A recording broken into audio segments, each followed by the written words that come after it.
प्रतिष्ठानपुर के महाराज एक ब्राह्मण थे जिनका नाम है कौशिक। जो कौशिक नाम का ब्राह्मण था ये कौड़ी था, इसके शरीर पर चर्म रोग था, कोड़ निकला हुआ था। और इसकी पत्नी बड़ी सुंदर कमल के समान मुख वाली सती साध्वी बहुत शील नारी थी। पति की सेवा करती, शरीर पति का कोड़ से ग्रस्त था, रोग से ग्रस्त था, फिर भी बड़ी सेवा करती, चरण दबाती, पैरों की मालिश करती, पंखा झलती, भोजन कराती, घर में पड़ा रहता था। घर में पड़े पड़े इस ब्राह्मण ने एक वैश्या का दर्शन किया। वैश्या मार्ग से रोज जाती थी और ये दर्शन करता था। एक दिन महाराज अपनी पत्नी से कहने लगा, मैं इस वैश्या का संग करना चाहता हूं, कुछ भी करके तुम मुझे इस वैश्या से मिलाओ। पत्नी ने कुछ नहीं बोला। कौशिक ब्राह्मण कहने लगे, यदि इस वैश्या से आज हमारा आलिंगन नहीं हुआ तो आज हमारे प्राण निकल जाएंगे। कामातुर था, इस वैश्या के ऊपर मैं इतना मोहित हूं कि इसके बिना एक पल रहना बड़ा मुश्किल हो रहा है। आते जाते रोज इसको यहां से देखता हूं, मन बड़ा परेशान हो रहा है। पत्नी ने उस ब्राह्मण को अपनी पीठ पर लादा, बहुत अधिक धन लेकर के वैश्या से मिलाने के लिए चल पड़ी। चलते चलते महाराज रास्ते में एक सूली के ऊपर एक मांडव्य नाम का ब्राह्मण बैठा था। इसने चोरी नहीं की थी, पर चोरी का आरोप था। लोगों ने इसको सूली पर चढ़ा दिया, बिठा दिया। चलते चलते पीठ पर लादा था वो कौशिक ब्राह्मण। अंधकार था रात्रि का, बादल गरज रहे थे, बिजली चमक रही थी, केवल बिजली की चमक में ही मार्ग साफ दिखता था। घोर अंधकार में चलते चलते इस ब्राह्मण के पैर से वो सूली हिल गई। जैसे सूली हिली तो मांडव्य नाम का जो ब्राह्मण सूली पर बैठा था उसको बड़ा कष्ट हुआ। इतना कष्ट हुआ कि उसने श्राप दे दिया, महाराज तुम हमारे शरीर को कष्ट देते हो, हम पहले से दुखी हैं, जाओ सूर्योदय होते ही तुम्हारे प्राण चले जाएंगे, शरीर छूट जाए। श्राप दे दिया। अब वो देवी कहने लगी कि सूर्योदय ही नहीं होगा महाराज।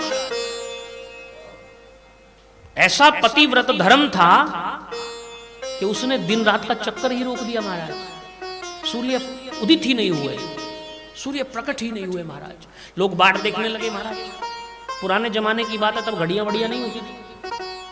सूर्यदेव प्रकट नहीं हुए, यज्ञ बंद हो गए, अनुष्ठान बंद हो गए, जप बंद हो गए, संध्या वंदन बंद हो गया, पूजा पाठ बंद हो गया महाराज। जितने भी दैनिक कर्म थे दिन के वो सब बंद हो गए। धरती पर हाहाकार मच गया महाराज। चारों ओर घोर अंधकार, घोर निशा, घोर रजनी फैली हुई है महाराज। कहीं कुछ दिखाई नहीं दे रहा। त्राही त्राही सब जीव करने लगे। सब जीव जब त्राही त्राही करने लगे तो देवताओं ने देखा, हे महाराज क्या किया जाए? ऐसे तो काल का चक्कर रुक जाएगा महाराज। जब दिन रात नहीं होंगे तो समय की गणना नहीं होगी, समय की गणना नहीं होगी तो संध्या वंदन जब तक पूजा पाठ नियम ये सब नहीं होगा तो देवताओं की शक्ति कैसे बढ़ेगी? ये तो सारी सृष्टि का चक्कर रुक गया। क्या किया जाए? ब्रह्मा जी के पास गए, ब्रह्मा जी से सब बात कही। ब्रह्मा जी बोले, ये ब्राह्मण पत्नी जो है बड़ी पतिव्रता है, इसी के व्रत से, इसी के संकल्प से सूर्यदेव प्रकट नहीं हो पा रहे। क्या किया जाए महाराज? महाराज एक ही उपाय है। क्या? अनसुईया माता के पास जाओ। अनसुईया माता यदि उस ब्राह्मण पत्नी को उपदेश करे तो सूर्य नारायण प्रकट हो जाएंगे। देवता सब अनसुईया मां के पास गए। अनसुईया मां के पास जाकर के देवताओं ने प्रार्थना की, मां दिन रात का चक्कर रुक गया है, सूर्य प्रकट ही नहीं हो रहे। 10 दिन हो गए थे महाराज। मार्कंडे पुराण का लेके महाराज जी 10 दिन तक सूर्य नहीं निकला। अनसुईया मां के पास जाकर के देवताओं ने प्रार्थना की, मां आप हमारा ये कार्य सिद्ध करें। अनसुईया मां ने कहा ठीक, मैं प्रयास करूंगी। तो मां अनसुईया उस ब्राह्मण पत्नी के पास गई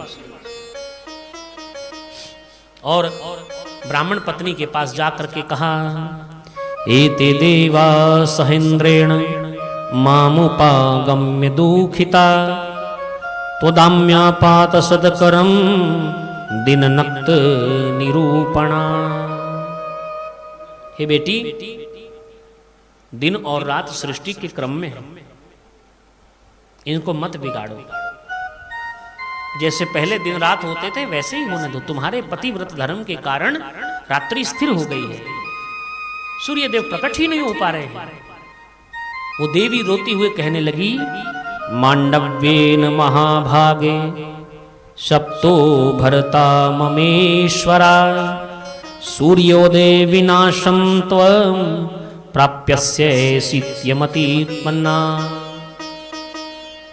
मांडव्य नाम के ब्राह्मण ने श्राप दिया है कि सूर्य उदय होते ही मेरे पति का नाश हो जाएगा। अब आप बताओ मैया कि मैं कैसे सूर्य उदय होने दूं। मां अनसुईया कहने लगी, एक बात बता बेटी,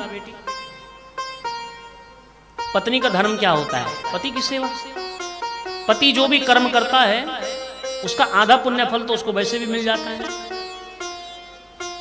पर तू तो बड़ी पतिव्रता है, तेरा पति ने तो कोई पुण्य कर्म नहीं किया, कोई धर्म नहीं किया, फिर भी तूने पति सेवा से, पति में प्रीति से, पति में प्रेम से, अपने पतिव्रत धर्म से सृष्टि का चक्कर ही रोक दिया। पर बेटी ये बात ठीक नहीं। यदि मैं तेरे पति को जीवित कर दूं, तेरे पति को कुछ ना हो, तो क्या तू मेरी सहायता करेगी? ब्राह्मण पत्नी ने कहा, ठीक है मैया, अगर मेरे पति को कुछ नहीं होता है तो हमें क्या परेशानी है, दिन रात फिर पहले की तरह हो जाए, हमें क्या दिक्कत है। अनसुईया मां ने कहा, ठीक है, तो फिर तू अपने मन से प्रार्थना कर। और जैसे उस ब्राह्मण पत्नी ने मन से प्रार्थना श्री हरि नारायण से की, क्यों ही सूर्य नारायण प्रकट हो गए महाराज। और जैसे सूर्य नारायण प्रकट हुए, अंधकार चला गया और महाराज सृष्टि में फिर से पहले की तरह बहार छा गई। यज्ञ जप तप नियम अनुष्ठान व्रत पूजन सब होने लगे और देवता प्रसन्न हो गए महाराज। देवता तो प्रसन्न हो गए, पर जैसे सूर्य देव प्रकट हुए, वो कौशिक नाम का जो ब्राह्मण था उसके प्राण निकल गए। प्राण निकल गए तो रोने लगी। मां अनसुईया की शरण में आई। मां अनसुईया ने कहा, श्री हरि नारायण का ध्यान करके, कर्मणा मनसा वाचा भर्तुराराधनं पति यथा ममोधमो नित्यं तथायं जीवताद द्विजः। यदि मैंने मेरे पति के अलावा कभी किसी का चिंतन ना किया हो, कभी किसी का ध्यान ना किया हो, कभी किसी का दर्शन ना किया हो, मैंने मेरे पति को ही मनसा वाचा कर्मणा सेवा की हो, तो ये ब्राह्मण जीवित हो जाए। ततो विप्रः समुतस्थो व्याधि मुक्ता पुनर्युवा स्वभावीर्भासयन् वेश्यं वृंदारक इवा जरः। मां अनसुईया ने जब ये संकल्प किया तो उसी समय मां अनसुईया के पतिव्रत धर्म से वो ब्राह्मण उठ करके खड़ा हो गया। उठ करके खड़ा हुआ, उसका चर्म रोग ठीक हो गया, उसका शरीर ठीक हो गया, रोग मुक्त हो गया। उसने मां अनसुईया के चरणों में प्रणाम किया और महाराज भगवती पराम्बा की कृपा से उसको नव यौवन प्राप्त हुआ और मां अनसुईया ने उसको आशीर्वाद दिया, वरदान दिया कि 100 वर्षों तक देवी तुम अपने पति के साथ विहार करो, 100 वर्षों तक मृत्यु इसका स्पर्श भी नहीं करेगी। देवता मां अनसुईया की शरण में आए, मां आपकी कृपा से हमारा कार्य सिद्ध हुआ, अब आप बताइए हम आपकी क्या सेवा कर सकते हैं। देवताओं के अग्रगण्य थे ब्रह्मा जी। मां अनसुईया ने कहा, मेरी एक इच्छा है। क्या?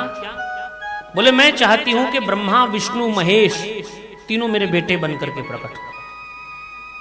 देवताओं ने जाकर के ब्रह्मा जी से प्रार्थना की, विष्णु से प्रार्थना की, शिव जी से प्रार्थना की। अब महाराज ब्रह्मा विष्णु शंकर तीनों से प्रार्थना की गई तो ब्रह्मा जी मां अनसुईया के यहां चंद्रमा के रूप में प्रकट हुए।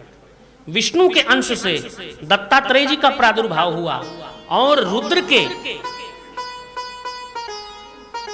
महाराज दुर्वासा मुनि प्रकट हुए। रुद्र के तेज से दुर्वासा, विष्णु के तेज से दत्तात्रेय जी और ब्रह्मा के तेज से चंद्रमा प्रकट हुए महाराज।